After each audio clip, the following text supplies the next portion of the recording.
Hello again and welcome to another earnings report. Right now I'm going to focus on U.S. Bank. U.S. Bank this morning reported earnings and met expectations.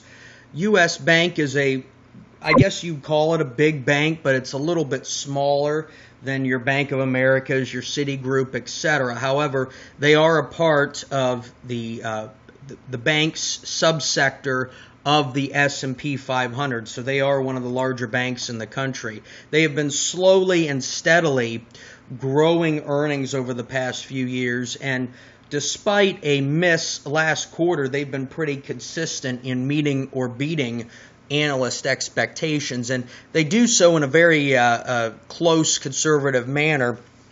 Interestingly enough, and I can't really explain this, but the first quarters of the last 3 years, 13, 14, and 15, have been a little slightly softer for U.S. Bank, and that might be because they are invested or lending or somehow a part of something that's a little bit more seasonal to their business than other banks. And of course, from the economy standpoint, the last 2 years we've had pretty soft first quarters due to poor weather.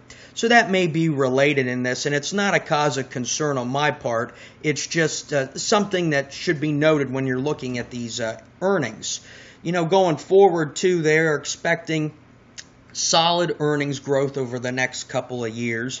This is a company that right now, if you look out to the next 12 months of 2017, they're trading at about 12 times those forward earnings. So a little hotter than your Citibank in terms of forward multiples, etc. But also at the same time, you've got consistent earnings growth and they're meeting expectations. You also have a slightly better dividend here. They've been growing the dividend consistently. They just raised it a penny. Albeit small, it is an increase.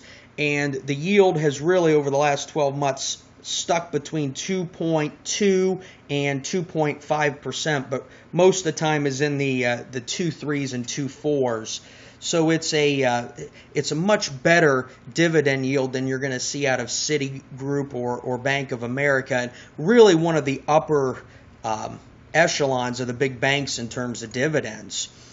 You know, revenue has been a challenge for these bigger banks, and so after some soft revenue late 2013, early 2014, U.S. Bank seems to be turning that around a little bit.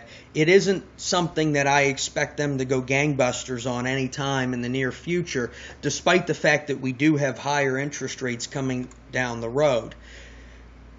Now, a little different perspective here from some of our other big banks. U.S. Bank Corp is growing. They are growing the balance sheet, and they are slightly leveraging up.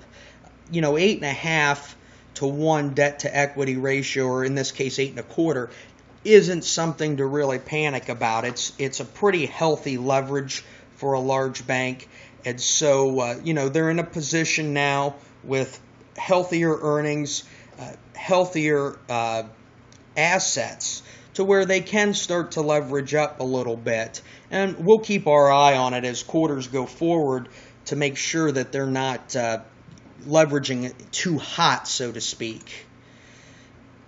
And you know, from a pricing standpoint, there isn't anything here that's extraordinarily jumping out.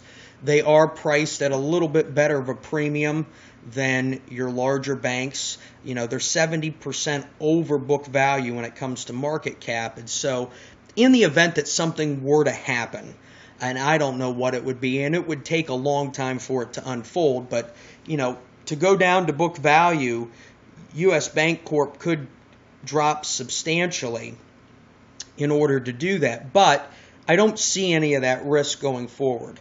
I would consider U.S. Bank Corp a solid hold down the road. I think that they're going to slowly continue to increase earnings. They're going to continue to grow the balance sheet, and they'll probably come closer to that 9 to 1 debt to equity ratio and leverage. And that's fine. Again, the economy is doing all right for banks. If your assets are healthy, and U.S. Bank Corp's are, it's a great strategy to unfold. Hope you enjoyed the presentation and have a great day.